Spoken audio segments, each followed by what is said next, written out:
बिस्मिल्लाहिर्रहमानिर्रहीम। अस्सलाम वालेकुम फ्रेंड्स, वेलकम कहती हूँ आपको अपने चैनल खजीना वज़ाइफ पे। फ्रेंड्स, हर औरत जब एक नए घर में शादी करके जाती है तो उसके बहुत से अरमान होते हैं, जज्बात और ख्वाब होते हैं। ख़ास तौर पे अपने शोहर से बहुत सी उम्मीदें होती हैं। इसी तरह शोहर को अपनी बीवी से बहुत सी उम्मीदें होती हैं। शोहर या बीवी अगर अच्छे, नेक और साथ देने वाले मिल जाएं तो खुशकिस्मती उस औरत, उस मर्द का मुकद्दर बन जाती है। लेकिन अगर शोहर या बीवी अच्छे ना हो तो सारी उम्र का रोना उनका मुकद्दर बन जाता है। सारी उम्र वो तकलीफ़ ही तकलीफ़ बर्दाश्त करते रहते हैं। एक मर्द की बेरारवी औरत को अंदर ही अंदर से खा जाती है। इसी तरह अगर मर्द को एक गलत औरत मिल जाए तो वो भी अंदर ही अंदर से मरता जाता है। अक्सर औक़ात ये देखा गया है कि शोहर अपनी बीवी की कोई भी बात नहीं सुनते। बाहर तो दोस्तों के साथ बहुत हंस हंस के और खुश अखलाक़ी के साथ बात कर रहे होते हैं और उनके साथ खुशी खुशी वक्त गुजारते हैं। इधर बीवी सारा दिन उसके घर वालों की खिदमतें कर करके और घर का काम कर करके थकी हारी उसका इंतज़ार करती है, और जब वो घर आता है तो बीवी से सीधे मुंह बात ही नहीं करता। आगे से उसको डांट डिपट और गालियां ही सुनने को मिलती हैं। या तो कुछ मर्द जब घर आते हैं तो वो बस मोबाइल फ़ोन के साथ ही लगे रहते हैं, और मोबाइल फ़ोन से हटते हैं तो बीवी को कहते हैं कि मुझे नींद आई है, अब सोना है।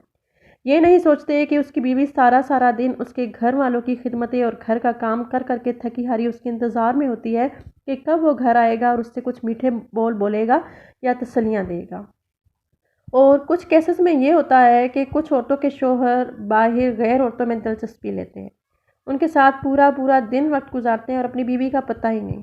हर वक्त अपनी बीवी से बेजार रहते हैं, अपनी बीवी में उनको खामियां ही खामियां नज़र आती हैं। हर वक्त अपनी बीवी को कोसते रहते हैं और ताने देते रहते हैं, उनको अपनी बीवी की कोई भी खिदमत नज़र नहीं आती। जबकि कुछ केसेस में अगर घर में किसी किस्म का भी कोई लड़ाई झगड़ा हो जाए तो शोहर हजरात हमेशा अपने घर वालों का साथ देते हैं, बीवी का कोई साथ नहीं देते। घर वालों के साथ मिलके बीवी को ही बुरा भला कहते हैं और गालियां देते हैं और कहते हैं कि तुम्हारी ही गलती है।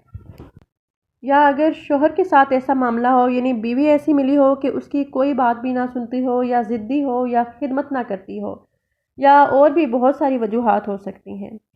कुछ गलतियां औरत की अपनी भी होती हैं। मर्द ये चाहता है कि जब वो घर दाखिल हो तो उसकी बीवी उसको मुस्कुरा के तैयार हो के साफ़ सुथरी मिले, लेकिन बीवी सारा दिन काम करके और कुछ घर वालों की बातें सुन के पहले ही जली भुनी बैठी होती है। तो जैसे ही शोर आता है तो कोई और बात नहीं होती, बस फ़ौरन ही शिकवे शिकायतें शुरू हो जाती हैं। तो फिर नतीजा क्या निकलता है? लड़ाई झगड़ा, बेजारी या फिर खामोशी ही। आप लड़ते झगड़ते हैं, एक दूसरे को बुरा भला कहते हैं। जितना इस वजह से आप एक दूसरे से लड़ेंगे, आप इससे इतना ही एक दूसरे से दूर हो जाएंगे। लिहाजा खामोशी से और सब्र से अल्लाह ताला से रो रो के मांगे, और अल्लाह के कलाम से बढ़ के क्या ताकतवर हो सकता है जो कि आपकी ज़िंदगी को बदल सकता है।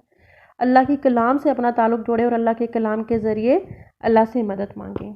इस सिलसिले में फरमाया गया है कि जो बीवी अपने गमों को भूल कर अपने शोहर को देख के सिर्फ मुस्कुराई, उससे मुस्कुरा के देखे ही, ये सोच के कि उसका शोहर बाहर उसकी खातिर मारा मारा फिरता है, उसके लिए कमा के और ख्वार होके अब उसके पास आया है और वो उसके मुस्कुरा के देखती है, तो जन्नत की एक हूर कहती है कि या अल्लाह ये औरत मुझे दे दे, मैं इसकी ग़ुलाम बन जाती हूँ।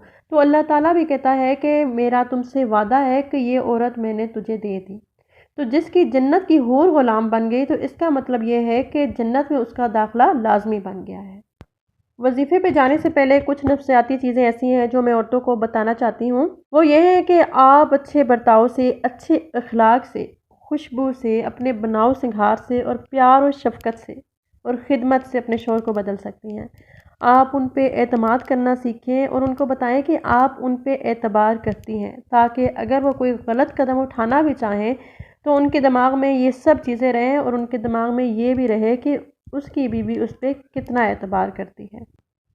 इन तमाम मसलों के लिए आपको बताती हूँ कि आपने करना क्या है। समझे कि आपको मैं एक ख़जाने की चाबी दे रही हूँ, इंतहाई मुअस्सर आयत। ये आयत मेरी ख़ुद की आजमाई हुई है, तकरीबन 8 सालों से मैं इसको पढ़ रही हूँ और अल्हम्दुलिल्लाह के इसके 100% रिज़ल्ट मुझे मिले भी हैं। करना यह है कि आपने सूरह फुरकान की आयत नंबर 74 हर नमाज में और हमेशा जब भी आप तशहद की दुआएं पढ़ते हैं तो सलाम फेरने से पहले और रब्बे जालनी के बाद आपने ये आयत हमेशा एक बार पढ़ने का मामूल बना लेना है, और उसके बाद आपने सलाम फेरना है। ठीक है, यह आपने हमेशा करना है। छोटी सी आयत है, رب جلنی کے بعد ہمیشہ پڑھیں اور اس کی فضیلت پائیں۔ یہ ایک آیت تو آپ نے ہمیشہ پڑھنی ہے، اس کو اپنا معمول بنا لیں۔ تو وظیفہ یہ ہے کہ آپ نے یا ودودو یا شہیدو یا رؤوفو، یا ودودو یا شہیدو یا رؤوفو روزانہ 1100 بار پڑھنا ہے کسی بھی ایک نماز کے بعد، اور جب بھی آپ پڑھیں تو آپ نے وقت ایک ہی رکھنا ہے۔ پڑھ کر آپ کسی نمک پر یا چینی پر دم کر لیں۔ انشاءاللہ اس سے شوہر یا بیوی کے دل میں ایک دوسرے کے لیے بے پناہ محبت ہو جائے گی، وہ آپ کے گن گانے لگیں گے اور وہ آپ کے بغیر رہ نہیں سکیں گے، اور اس وظیفے سے شوہر کے تمام ناجائز اور حرام تعلقات بھی ختم ہو جائیں گے۔ اور اگر شوہر کسی اور شہر میں یا کسی اور ملک میں ہے تو آپ اس کا تصور کر کے ان پہ دم کریں۔ انشاءاللہ اس کی برکت سے وہ آپ کے قریب ہو جائے گا اور دنیا کے تمام تعلقات سے دور ہو جائے گا۔ اس وظیفے کو آپ نے تقریباً 21 دن یا 41 دن کرنا ہے۔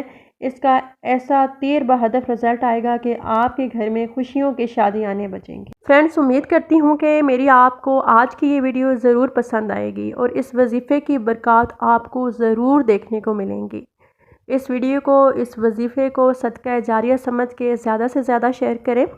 ملتی ہوں آپ سے نیکسٹ ویڈیو میں اگلے وظیفے کے ساتھ، تب تک کے لیے اللہ حافظ۔